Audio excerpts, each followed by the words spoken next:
Thank you for joining us for the regular governing board meeting on Tuesday, October 11th, 2022. I'd like to call this meeting to order.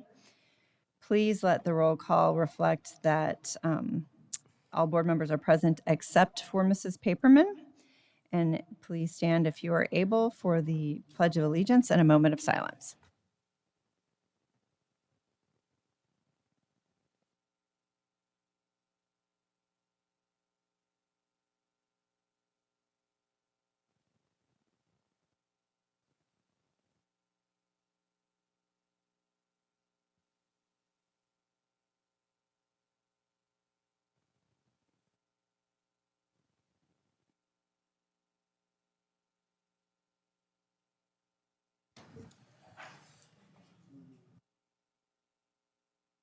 Do I have a motion to adopt the agenda?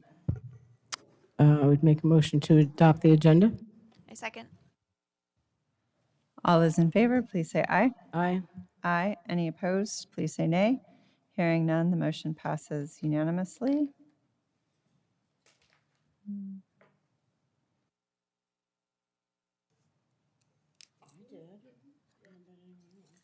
All right, so we will go to district reports. Our first report this evening is the finance report, and for that we will go to Mrs. Mock. Good evening, President O'Brien, members of the board, Dr. Finch, and guests. This evening we have 3 reports to present to you, and we are going to start with our student enrollment report for the month ending September 2022. Our final report for September had us just after the 40th day for our 41st day in session, and at that point we were under the enrollment from the same time last year by just 0.1%. We've seen this toggle just a little bit between negative 0.4 and negative 0.1, and we had seen some increases in student enrollment as well for the month of September. And with that, I will take any questions on the enrollment report. I'm not seeing or hearing any.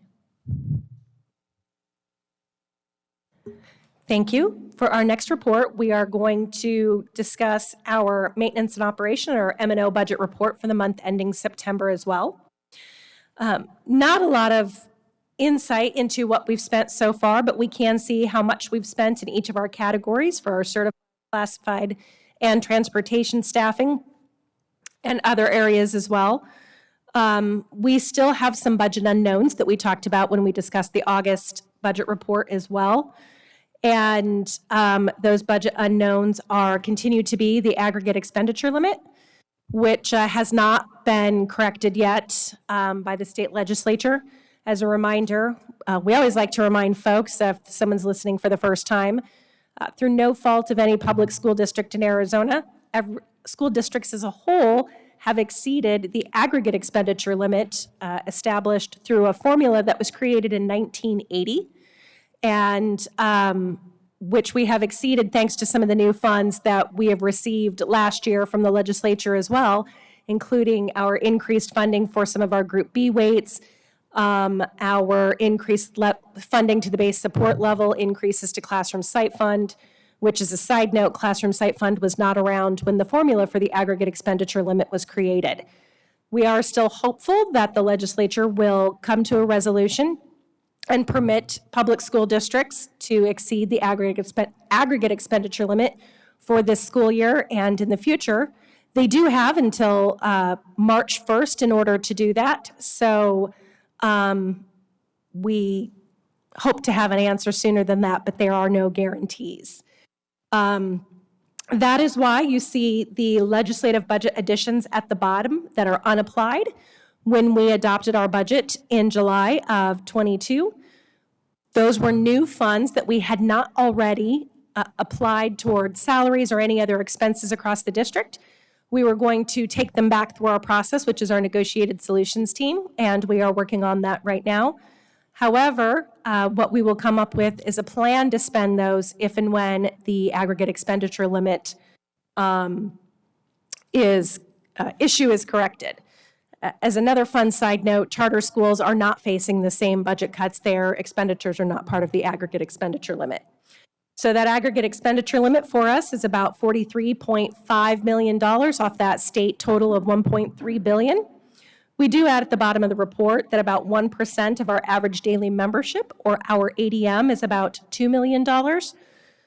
That's just so that we can put a dollar value to any increases or decreases in our enrollment from the previous report that we saw, and have an idea of how much that may affect the overall bottom line. And with that, I will take any questions. Mrs. Mock, our current student enrollment we're down a little bit. President O'Brien, that is correct. As of the end of September, we were down negative 0.1% compared to the same time last year. So then, based on the numbers we were just talking about relative to AEL and ADM, if AEL does not pass, that's $43.5 million we would have to pay back. We would have to make a budget reduction, not necessarily a payback, but it would be a mid-year budget reduction of Mid-year. epic proportions. Not even mid-year, because we would already be at March 1st.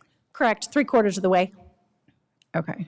So, and charters do not have.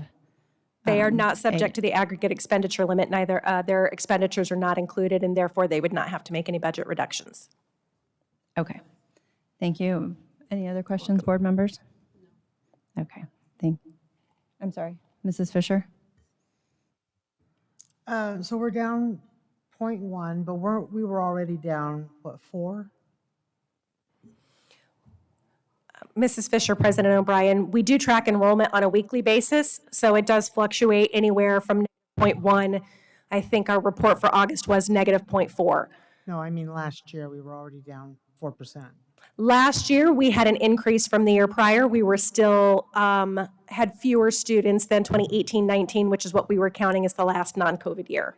But from 2021 to 2022, we did see about a 1.2% increase. Okay. So we're going, are we expecting it to drop more? Are we seeing any movement with some of the things that have changed? Mrs. Fisher, President O'Brien, members of the board, we had expected just some natural growth in the housing market. We do have a lot of construction in the district. It just depends on how quickly that construction can be completed. We are expecting students from TSMC to join us in the district before the end of the semester. The problem with that is the closer we get to the end of the semester, the closer we get to the 100th day. And of course, our average daily membership is based on the aggregate of enrollment from the first day to the 100th day. So we will see an increase. We're confident of that, and we will not end the year down in enrollment. But we're just not sure how high we will be able to get based on those factors. So if they come after the 100th day, then we just educate them. Mrs. Fisher, that is correct. We're happy to educate any student who comes any day of the year, even on the 101st day, but we will not receive any additional funding for those students. Okay. Thanks. Mm-hmm. Thank you, Mrs. Mock. All right, our next district report is from Fiscal and Business Services, Storm Damage Update. Mr. Miglerino. Actually, we have Sorry, one more you have report. one more. We I'm do. so used to there being two. I apologize. Nope, that's okay. And Gary's Blind. going to bring up our presentation for this one. This is not the correct report. It's not the AFR report. We're done on the action. There we go. Okay, I'm the one who's lost right now. We're fine. Oh, this is the correct report? All right, we're going to the 2019 Bond and M&O Override Report. Yeah, President O'Brien, members of the board, Dr. Finch. So this is the third report that we have for you this evening regarding financial information. This particular information is required by statute. So in Title 15, 481 and 491 specifically require that a public meeting be held each year before the end of October to provide information to our taxpayers on things that the voters have approved, to paraphrase. So essentially that M&O override as well as our bond expenditures. Just as a point of noting, our district has provided this information prior to it being statutorily required. In fact, we go even one step further. Thanks to our award-winning communications and community engagement department, we actually send a special report to the community to every household because they all are taxpayers, identifying the items that we're fortunate to fund with the bond proceeds that our taxpayers entrust us with. So with that, we'll go over the 2019 bond. So just to put some framework into this, the 2019 bond means that the election was held in November of 2019. And in order for that to happen in the year 2018, we developed a list of projects that we wanted to fund. This is straight from the voter pamphlet. It is a $175 million initiative. We told the voters at that time this was going to be a 4 or 5 year project.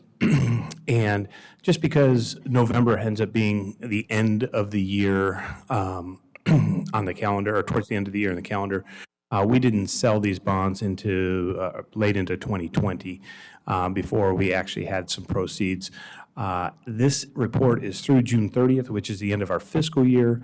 We have quite a bit of activity that happens over the summer to include July, August, and even September. Those expenditures will not be represented on this report. Those will show up in next year's report when we do this a year from now. So of the $175 million, $58.6 million has been spent, or 33% of it. And you'll see a couple of categories that don't have any expenditures in them, specifically noting the campus support vehicles. We would like to have made those purchases. In fact, we have encumbered funds for that, and those orders continue to be canceled. So at this point, we're still waiting for some of those, and you've heard some of that in the media of how to acquire vehicles, and that includes not only our white fleet, but also our school buses as well, the pupil transportation, the second line there. This is just a graphical representation so we can see the progress that we're making towards the $175 million worth of initiatives. And this provides a little bit more detail beyond what the voter pamphlet included as to where those dollars were spent. So you can see within the instruction-related needs, we have 3 major categories there: facility improvements, $3.7 million. A major portion of that ended up being the Innovation Center, and a portion of the high school media projects that we started. But most of that expense is going to be in next year because it happened in July and August. You can see $7.5 million worth of technology. Again, the vast majority, if not more than 90% of our technology needs are supported from the bond proceeds. Furniture, fixtures, and equipment. This was the beginning of being able to outfit Inspiration Mountain. But again, the vast majority of those expenses also were realized in July, so they'll show up on next year's report. Under our building renewal efforts, we have not only things like weatherizing or painting buildings and painting buildings that we have on our regular schedule, so $4.7 million in this year. We also have $4.1 million worth of conservation efforts and nearly, or just under $1 million worth of safety and security initiatives. $18 million, almost $18.5 million in Elementary 32. That's not the entire cost.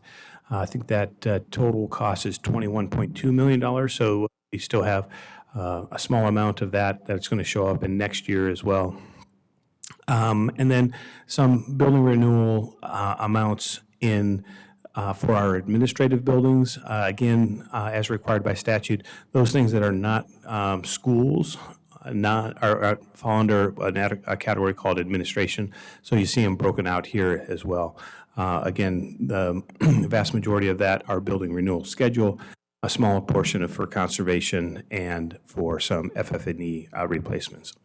So $40.6 million is what we spent this year.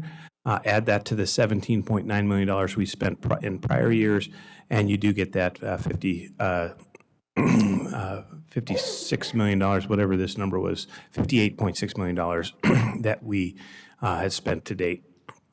So a list of projects, and we'll go into more detail when we publish the special report to the community. And I've already mentioned this, so Elementary 32, which we now refer to as Inspiration Mountain School, was a major portion of the dollars that we spent. We did build the Innovation Center, as I mentioned earlier. We had some initiatives for replacing our Mountain Ridge High School band uniforms. We had a lot of performing arts replacement of equipment. We'd had the weight rooms at Barry Goldwater and Boulder Creek High School. You may ask why the other high schools aren't on here. Mountain Ridge was done in a previous initiative, and the other two schools will show up next year because we were awaiting equipment and scheduling of the installation, and so they were not realized until later in the summer after the end of the fiscal year. I'm not going to read all of this, but there are all the technology initiatives. Suffice it to say, again, 8,000 Chromebooks, 6,000 Chromebooks, 8,000 Chromebook cases, and the Chrome boxes, which are self-enclosed devices.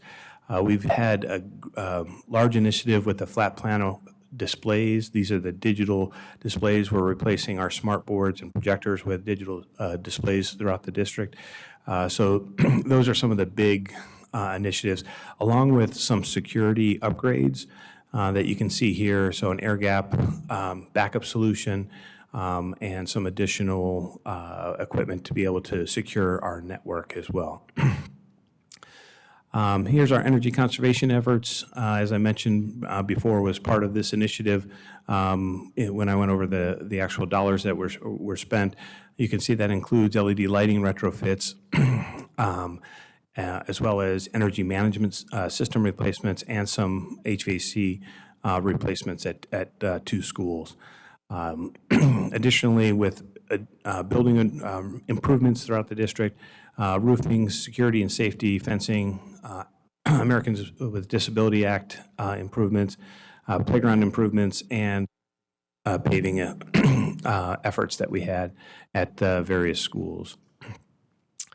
Just a continuation of that, here's the exterior and interior paint. The flooring projects are resurfacing. We did one track, high school track with the FY22 proceeds, and then gym coating at 8 various schools. So that really kind of summarizes the bond initiative for this year, or for the last fiscal year. And again, some of those things will carry over into next year, so we'll have an opportunity to speak about them a year from now. The final requirement in 15481 is the override and use of proceeds. So this provides the breakdown of the dollars that we spent in FY22, and then per that same statute, we have to indicate what the planned uses are.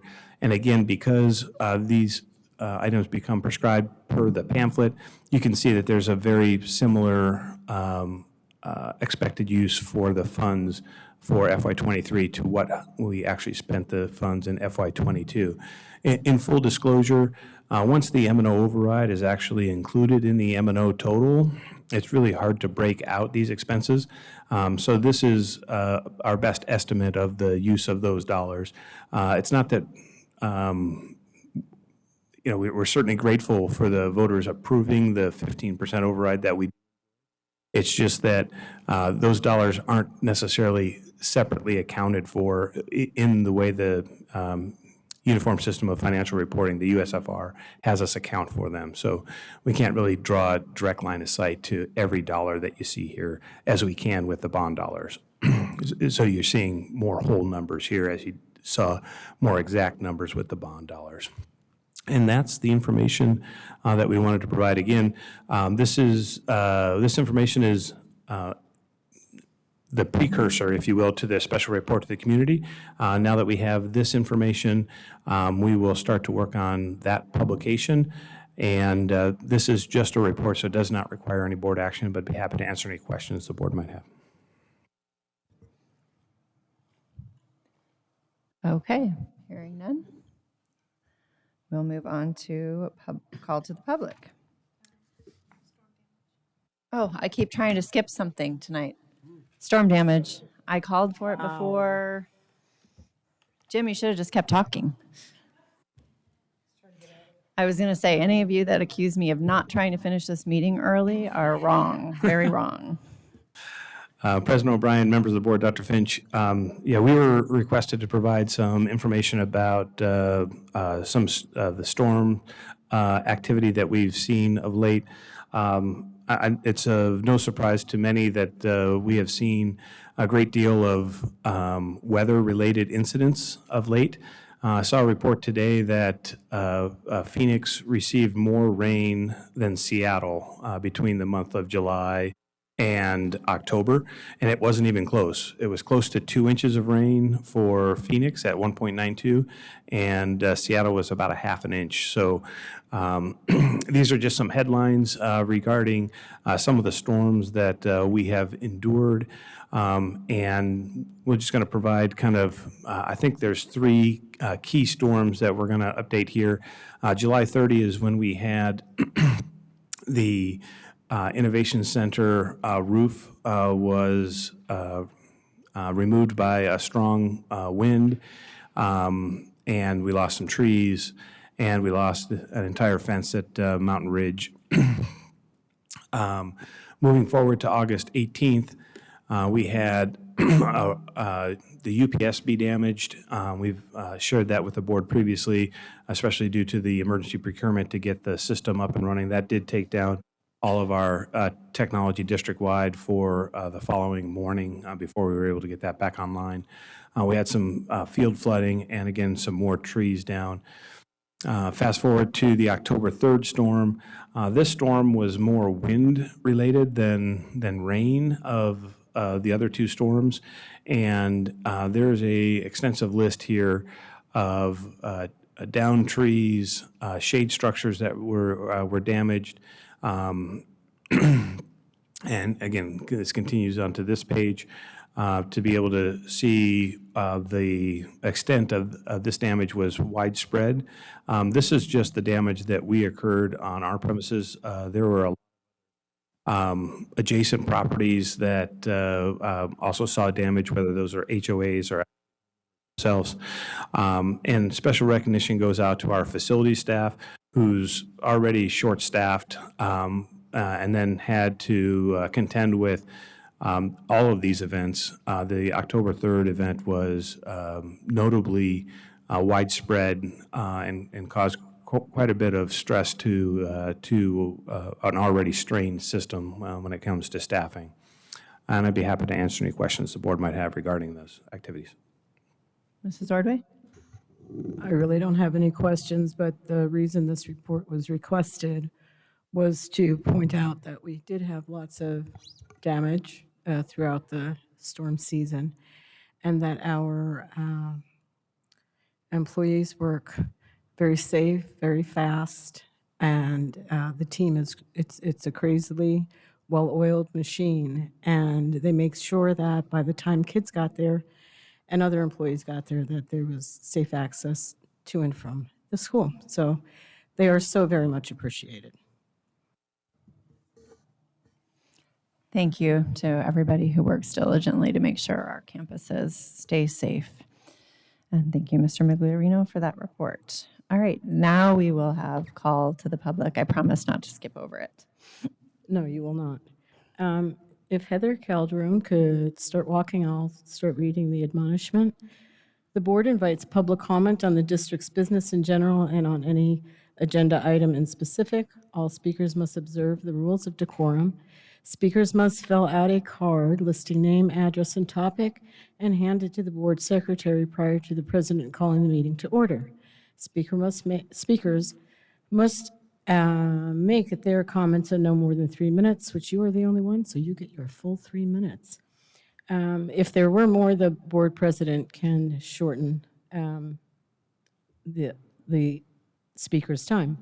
Constructive criticism is in order. Rudeness, vulgarity, disruptive conduct, or remarks disrespecting personal dignity are not in order and will not be allowed. Under the Arizona Open Meeting Law, the governing board cannot discuss or act on any items that are not listed on the agenda. Board members may respond to criticism made by a speaker, ask staff to review a matter, or ask that a matter be put on a future agenda. Please state your name for the record and then your time will begin. My name is Heather Calderon. Good evening, Dr. Finch, President O'Brien, and members of the Deer Valley Unified School Board. My name is Heather Calderon, and I've been involved in this district for the past 20 years as a parent of 5 students, a volunteer, PTA president, and most recently, an employee. Most of my time has been spent at Greenbrier Elementary. In August of 2022, I made the very difficult decision to resign from a job I loved at Greenbrier because I wasn't on the same page with the direction the new principal, Mrs. Kane, was taking the school. I gave my 2 weeks notice, and my last day on campus was August 11, 2022.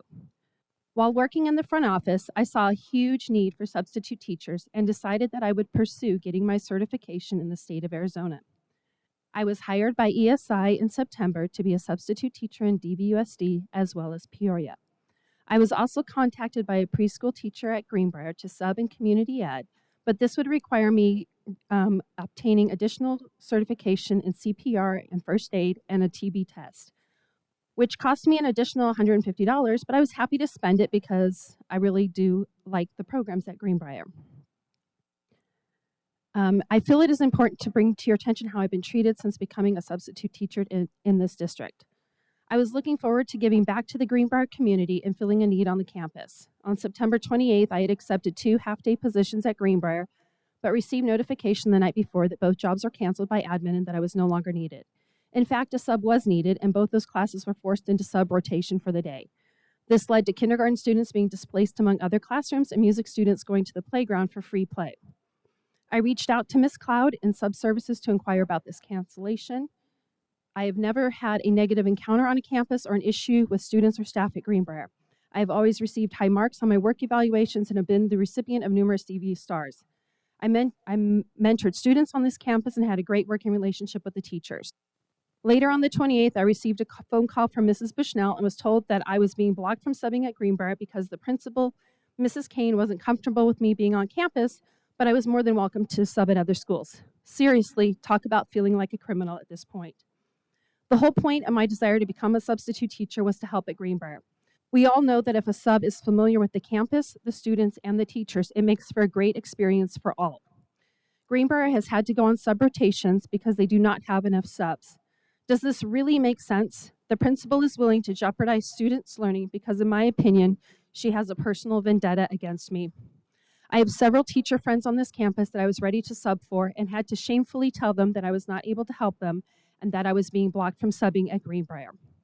It's hard for me to fathom that my 20 years of service, mostly as an unpaid volunteer, means absolutely nothing. Thank you. Thank you very much for your comments. You ready to move on to? Okay, we will move on to consent agenda. All right, I would ask that the governing board approve consent agenda items 5A through 5O. I second. All those in favor, please say aye. Aye. Aye. Any opposed, please say nay. Nay. Motion passes 3-1. We'll move on to action item 6A.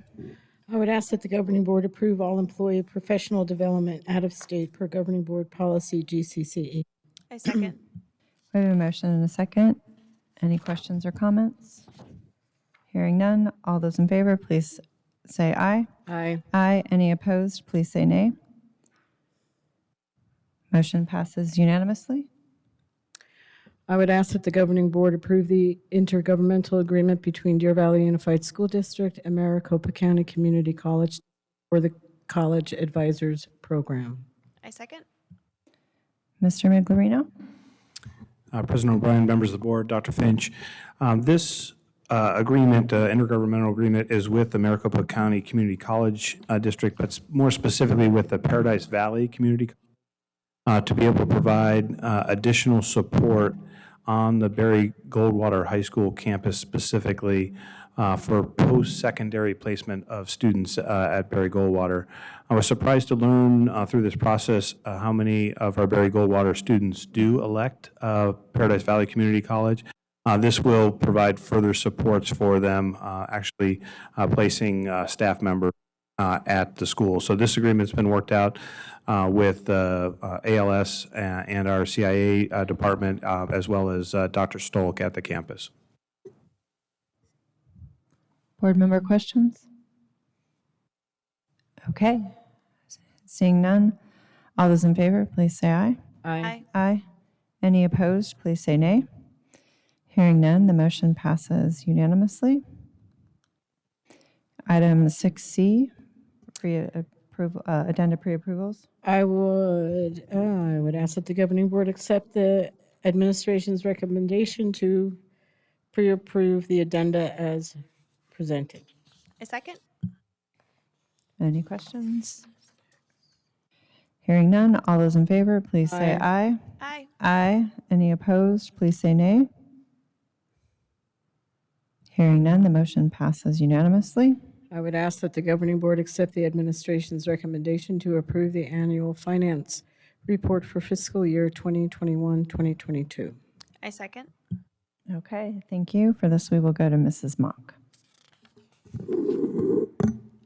Good evening again, President O'Brien, members of the board. And President O'Brien, I assure you, if there's any confusion as to the order for the meeting, I probably started it. I'm so used to everything budget going in reports and being approved down low. So I take full responsibility for messing up the flow of the meeting, but we'll get right back on track right now. We have this very brief presentation for our 21-22 annual financial report, or AFR.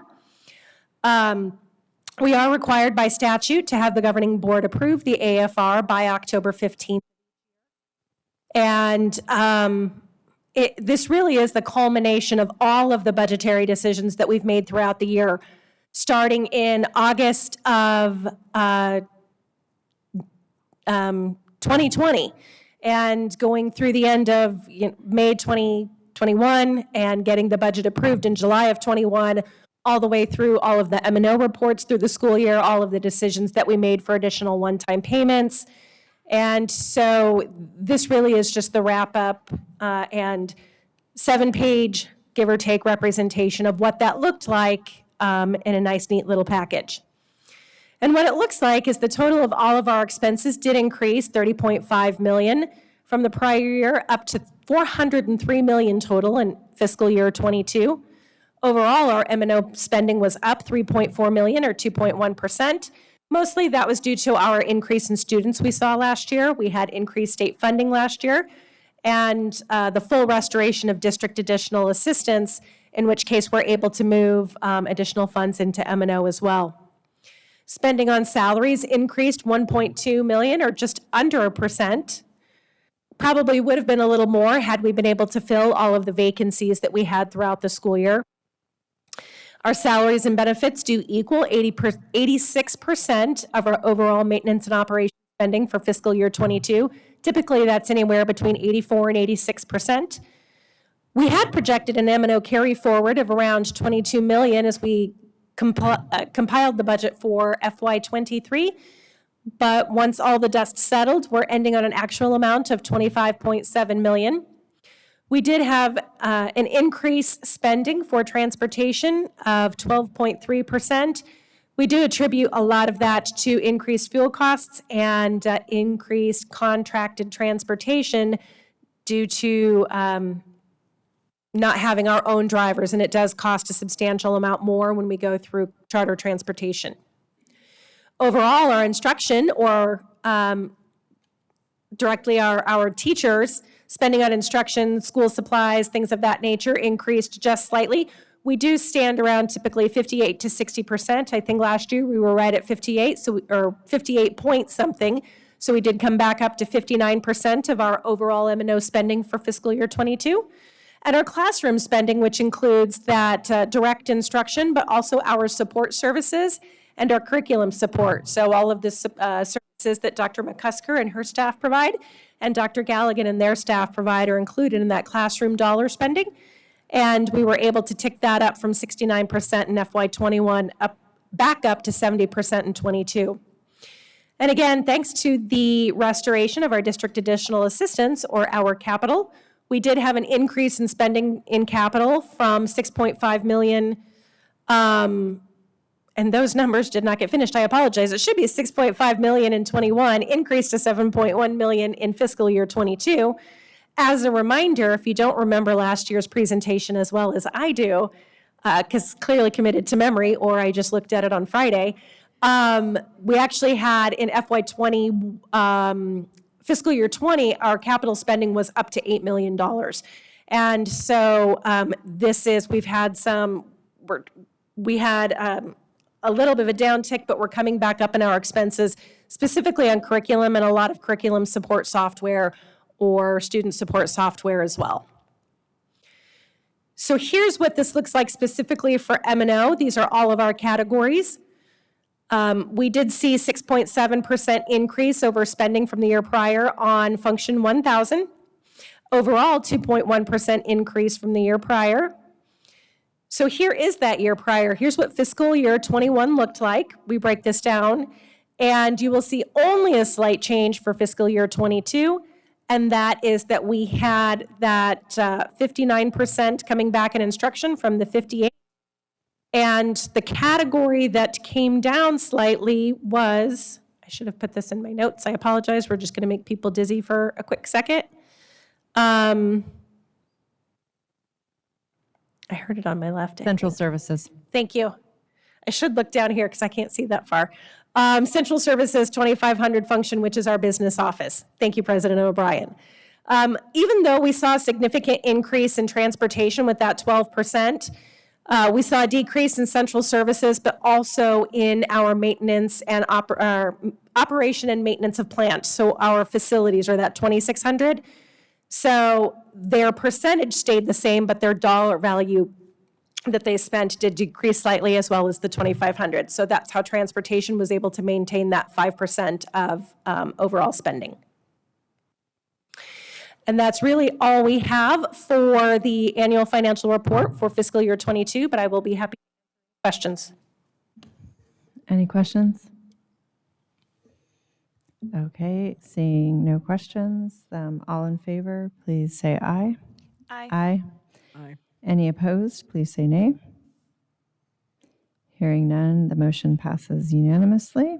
We'll go to our School Facilities Board program.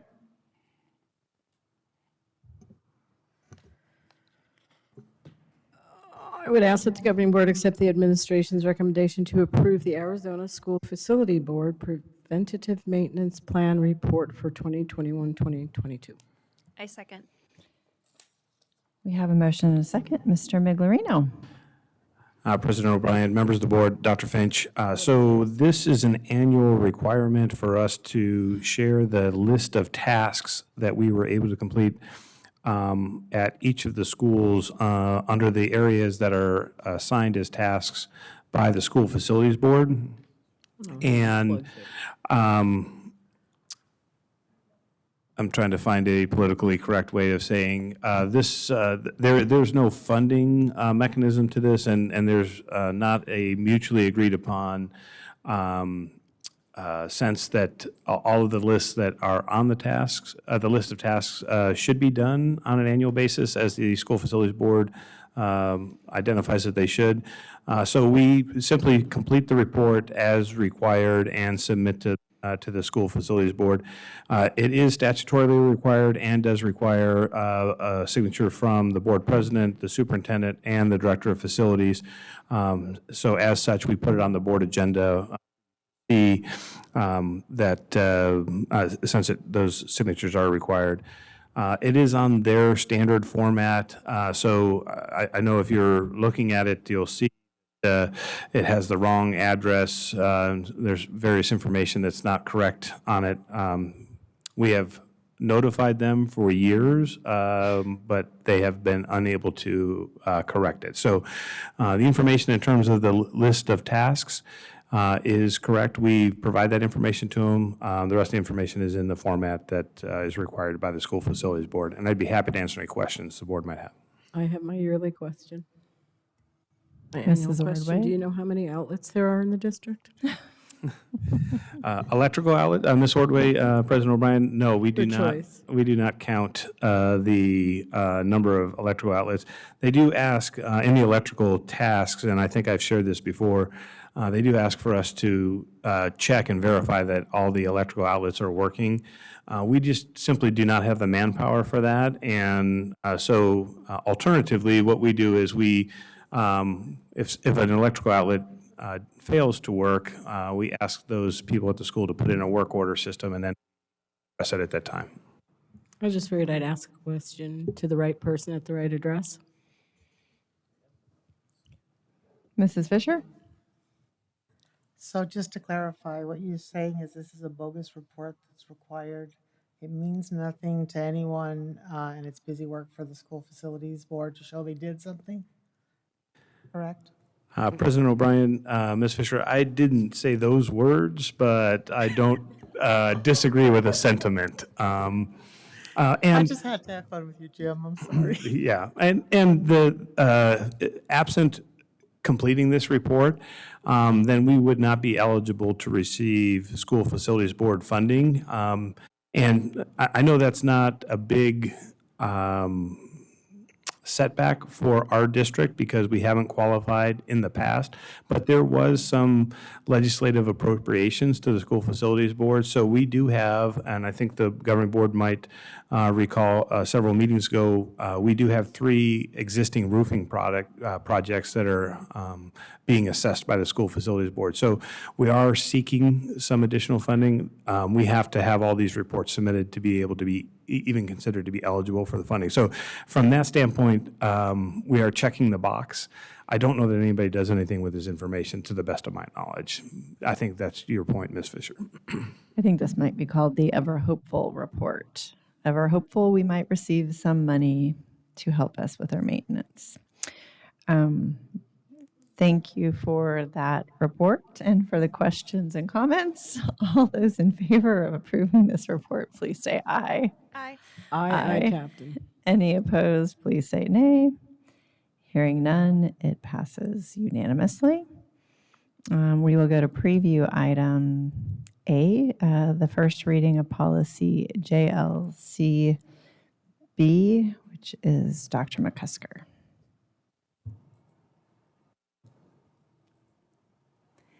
Hello and good evening, President O'Brien, Vice President Ordway, Dr. Finch, and community members. This evening, I'm going to be discussing yet again policy JLCB, immunization of students, and this is the first reading. This is coming before the governing board this evening again for review, as ASBA has recently done an overhaul of this policy, and now they are directing guidance for this policy directly to the regulations. I did want to caution the governing board that the exemptions still exist for this immunization policy. So if there are any questions or concerns about that, I know that had been brought forth previously. And so this policy has now been written again for the board's consideration. Any questions? Mrs. Fisher? Why did they rewrite it the way it is to make it even worse than it was before?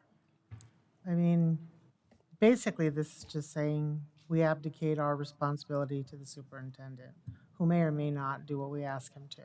It's short take of it. It doesn't, was there a purpose? I mean, was there a law? President O'Brien, Ms. Fisher, the guidance that we received were some school districts that provided perspective to ASBA, and so this was the hopeful outcome was to include a more prescriptive guidance, not a guidance that would confuse or obfuscate. I can say that parents who do not support their children being forced vaccinated or even having the pressure put on them have read this policy as it is written, as it is newly being presented, and have expressed a significant amount of concern that we are essentially just abdicating our responsibility, and it's worse. But it's just what has come to me, and as I read it, I agreed. Okay, thank you very much. We will move on to Governing Board Policy GCE. Mrs. Moffett. President O'Brien, governing board members, policy GCG outlines expectations for how HR, how the school district will engage with certified substitutes as if they are our employees. As the board knows, we have outsourced certified substitutes for the last 3 to 4 years. And so the section of this policy is no longer relevant. Should the district choose in the future to again bring on our own certified substitutes, we would make a recommendation to put this back in policy. But at this point in time, not having our own subs for that long, we felt it appropriate to bring it in front of you for consideration, as it's not being practiced. Any questions? Thank you, Mrs. Moffett. With that, we will move on to governing board reports. Mrs. Fisher? I'm actually glad that we had a public speaker today because that's an individual from Greenbrier I haven't been contacted by. I am continuing to receive reports of bullying behaviors within the district, primarily not, well, sometimes it's kids on kids, but mostly it's adult bullying, administration against parents and against staff. I have submitted multiple concerns regarding Greenbrier because that's where most of my concerns or what have been expressed to me have come from, even to the extent of including the Friday before school started, hearing teachers are there till 9 o'clock at night and in tears. I'm really concerned. Now I'm hearing just similar situations at Sierra Verde of, I guess the bullying was more referenced like direct humiliation from not just one adult, but multiple adults, and comments that are just extremely inappropriate. And I don't know what we can do to address it, but it is sad to see the district return to being more of a bullying situation than it has ever been before. I would also, one of the concerns that was brought forward to me was of a financial nature, and I don't want to make any accusations or so. Just a simple request. I would like to see the campus level financials for Greenbrier, and basically just kind of an overview of their expenses. We used to get those school reports. I'm hoping if I look at the school report, I can look and go, okay, that was a bogus claim because there's nothing in that bulk line. And then if that doesn't work, then I'll see if there's something else to look at. But so I'd like to request seeing that. The other big concern I've been getting a lot about is regarding special education. And the concern has somewhat come from parents. I've heard a lot from teachers and a little bit from some administrators. And it's regarding our level C students and how difficult it is to get them actually in level C and actually getting the supports that are necessary within their classroom. Some of what I've heard is very concerning because it's specifically some of our teachers or staff being physically injured. That's a concern because that tells me there's either not enough supports or something that's kids will everybody who's ever worked at any school knows kids at times will hurt adults or hurt employees, but if you have enough people you can sorry, my husband bought me a new watch and it tells me to go for a walk. But it happens. But I'm getting a lot more reports, and they're a lot more violent than I've heard before. The other thing that I had heard was that, and I know a lot has changed over the years. When my son was diagnosed, the school didn't diagnose anyone. You had to have a physician diagnose a student with certain conditions. And the concern is that even if a child comes to the district with a medical diagnosis of something, the school's not accepting that for services at all or even considering it. And so then there's a long process to wait through for the district to then do their assessments and go through and then re-diagnose what has already been diagnosed. And in the meantime, and we all know that can take up to the first half of the school year, that teacher who has that student doesn't have that support or doesn't have what's necessary for that child. So those are some of the main concerns that I am hearing. And I can tell you I did, as part of why I was glad to see someone come here, is that what I've said is, if I say it, I'm just picking on someone. They don't believe me that someone's told me these things. So I have said, please go through the process. Please contact the district. Please contact special education, and hopefully they will. But so you know that those concerns are out there, and there are concerns. Most of them are specifically around level C, and around the extremely long time that it takes to get them get the appropriate supports, and it's really hurting our teachers. And from what I've understood, we're actually going to or have lost a lot of teachers as a result. So that's what they brought forward. Other than that, I've just worked like crazy, so I haven't done a lot at the district level. That's it. Thank you, Mrs. Reed. Thank you. So congratulations on finishing the first quarter of the school year. Thanks to all of our parents who participated in parent-teacher conference last week. I know some schools started a little bit early to get all of those completed. Last week I was running around like a chicken with my head cut off, trying to make it to different campuses and attend all of the conferences. But I appreciate the teachers staying late and trying to do their best to accommodate all the schedules for all of their parents. Also want to shout out all of the PTSAs and community sponsors and parents who came together to feed our teachers during Parent-Teacher Conference Week. It's one of the ways that we can show care for our teachers when they're doing that. So thank you for coordinating that. I know it's a big task that our PTSAs take on to do that.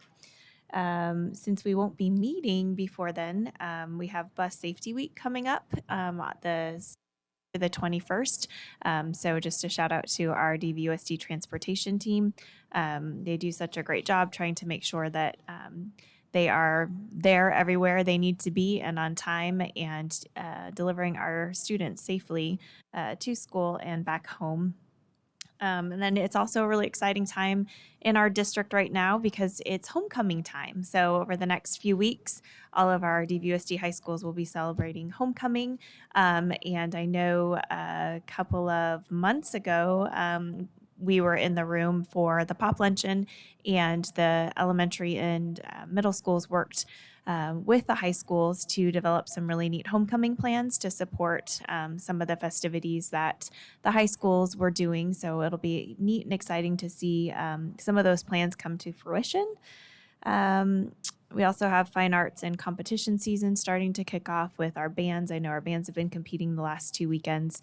So that's been really exciting to see their top placements already so early in this. So congratulations and good luck to our marching bands who are competing. And last but certainly not least, this will be the 6th year that we have put together a North Phoenix Community Angel Tree program to support our Title I schools and students in need. And so we are looking for volunteers. Last year was our biggest year yet. We collected over 500 presents that were then distributed to students and families here in DVUSD. So if you're interested in volunteering, you can send me an email at my district email address, and we will get you connected with the organizers of that. And then it's food box collection time too.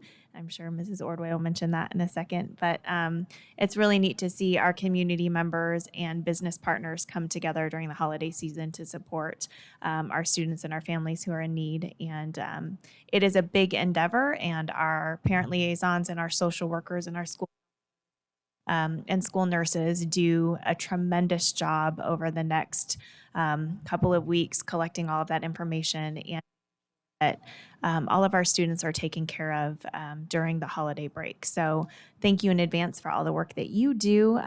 We couldn't do what we do without you and your support. And I hope that everybody has a great rest of October and early happy Halloween. Thanks. Mrs. Ordway? Everything you said. And then I will add, I've been lucky enough to go to a couple of campuses. It's nice seeing kids' faces and staff faces.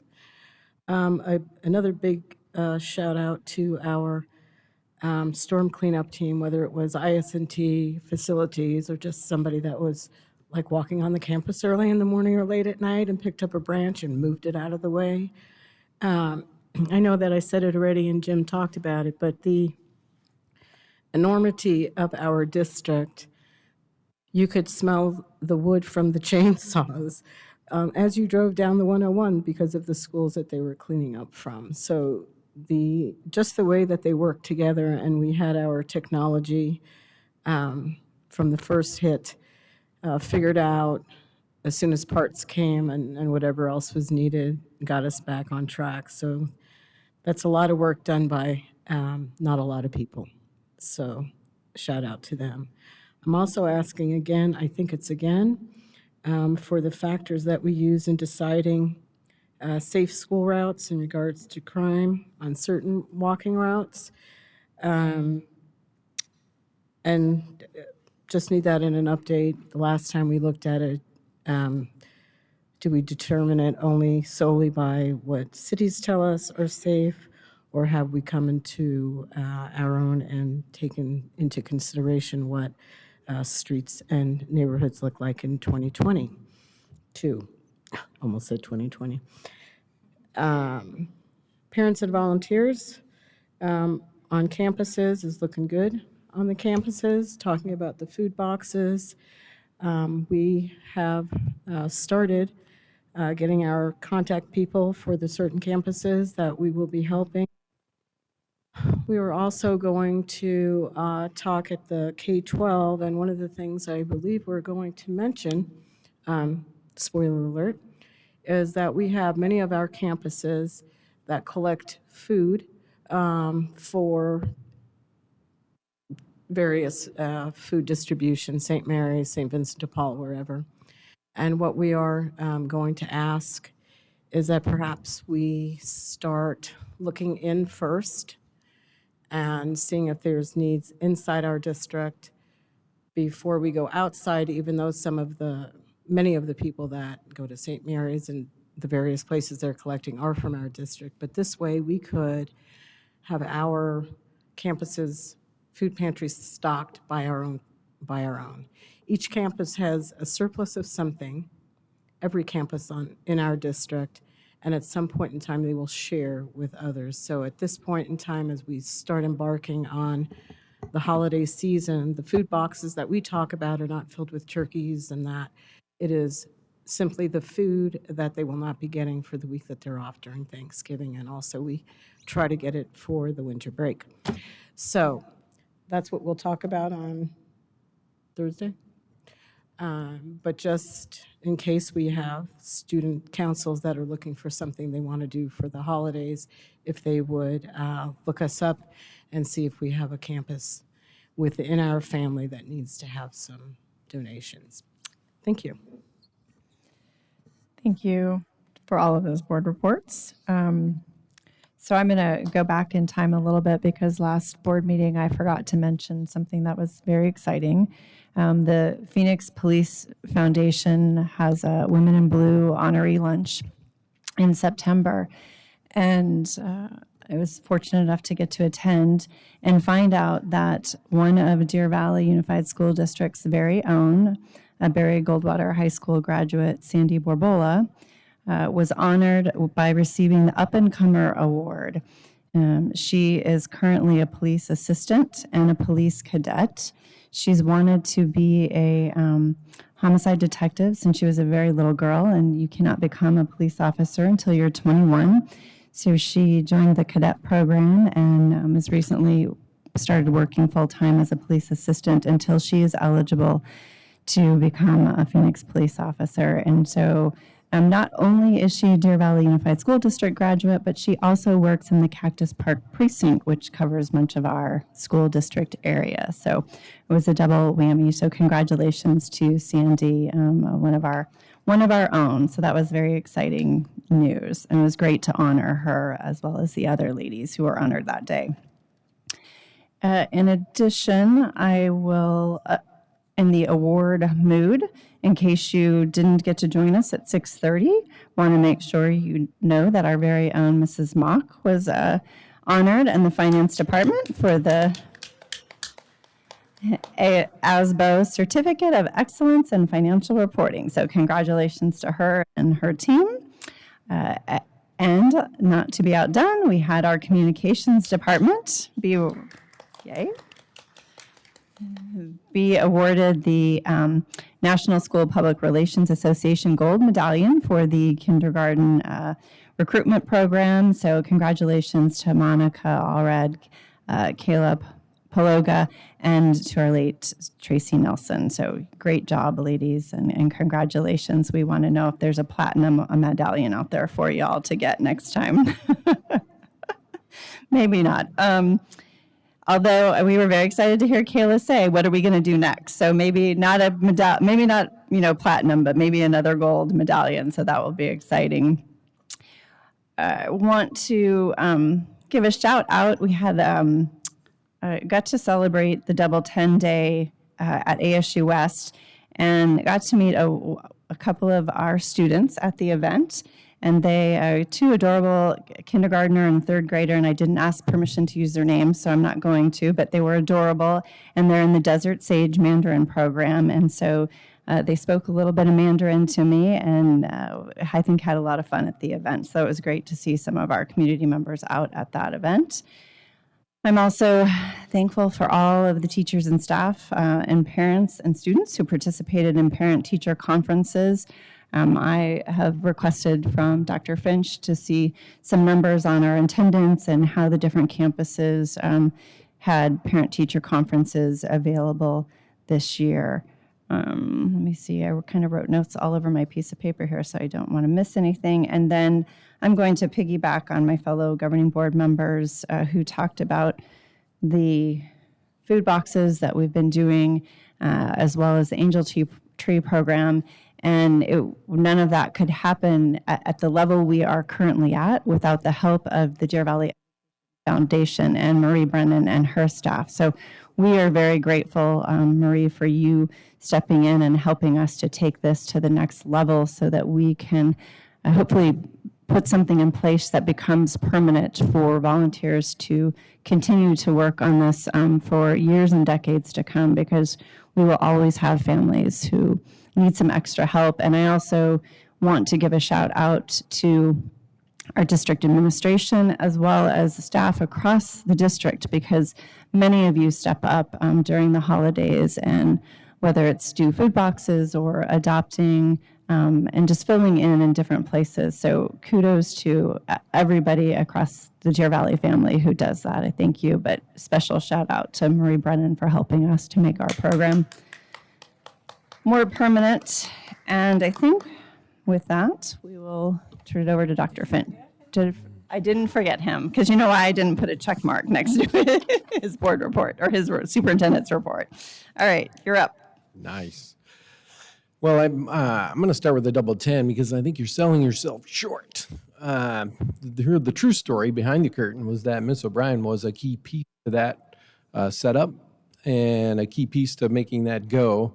I think even the mayor jumped in, correct, and helped with the celebration being turned into an annual event. It was quite the production. There were hundreds of people there, maybe even thousands. I'll call it hundreds. It was very well attended, and you will want to catch it next year. I'm assuming they're moving to a bigger location because they were running out of places to put people. So, and obviously, the TSMC is a major piece of that as they come and invest some They say in that zone, after that is done, now it's sand with a few cranes, it'll be about $36 billion worth of investment in that zone over the next decade. And we have, Monica and I were on Zoom a couple days ago, Friday, I believe, with another company that's coming with about 400 families. A lot of those will be internally from inside the U.S., people transferring, and even in Arizona transferring north. This is they work with Intel as well. But TSMC, we have now, Monica's done a great job. About 300 kids are getting on airplanes here pretty soon, and we'll be landing on our front doorstep in not too long. So clear the freeways because they're going to land on the front door. I'm pretty excited about that. They'll be coming in every 2 weeks. So our schools are starting to adjust, get ready, et cetera, et cetera. And this is really just phase one of the next 15 phases, I guess, the next years to come. So pretty exciting. So I just want to say good job on the double 10. It was quite the event, and I almost got run over by the lion, so I had to get out of the way. A couple other things that are happening tomorrow, 9 a.m. at Elevate Coffee in the Notario shops. I'll be bringing back conversations with Kurt like we had pre-COVID. So if you want to come grab a coffee and visit, it is 9 a.m. tomorrow. I also will be Zooming with friends of Daisy Mountain that I do every year, and that's on Friday. And so that's a format that they like. So I answer questions for them. So if you're in the group, the Friends of Daisy Mountain, you want to jump on that Zoom on Friday. Inspiration Mountain ribbon cutting will be on the 28th at 9 a.m., I believe, if you want to come check that out. Jim's and Monica's, they've got it all ready to go. We just need some ribbon, right? Jim's bringing the scissors, okay? So we should be good to go. You're welcome to, don't run with scissors, definitely. That's a kindergarten thing. The board candidate forum went well last week, and congratulations to all the folks that helped out with that. Went well and was well organized, and our PTAs that helped run it did a nice job. And which also jumps into our next one. Our next scheduled board meeting will be after the election. So good luck to all the candidates that are hitting the pavement, I'm sure, at this time. Last but not least, study session on the 1st of November. And stay tuned for more information. That's it. Thank you. All right, so Dr. Finch reminded you study session on the 1st. We have election on the 8th and next governing board meeting on the 15th at 7 p.m. Everything else is posted, and I would take a motion to adjourn at 8:07 p.m. We have a motion and a second. All those in favor say aye. Aye. Motion passes unanimously.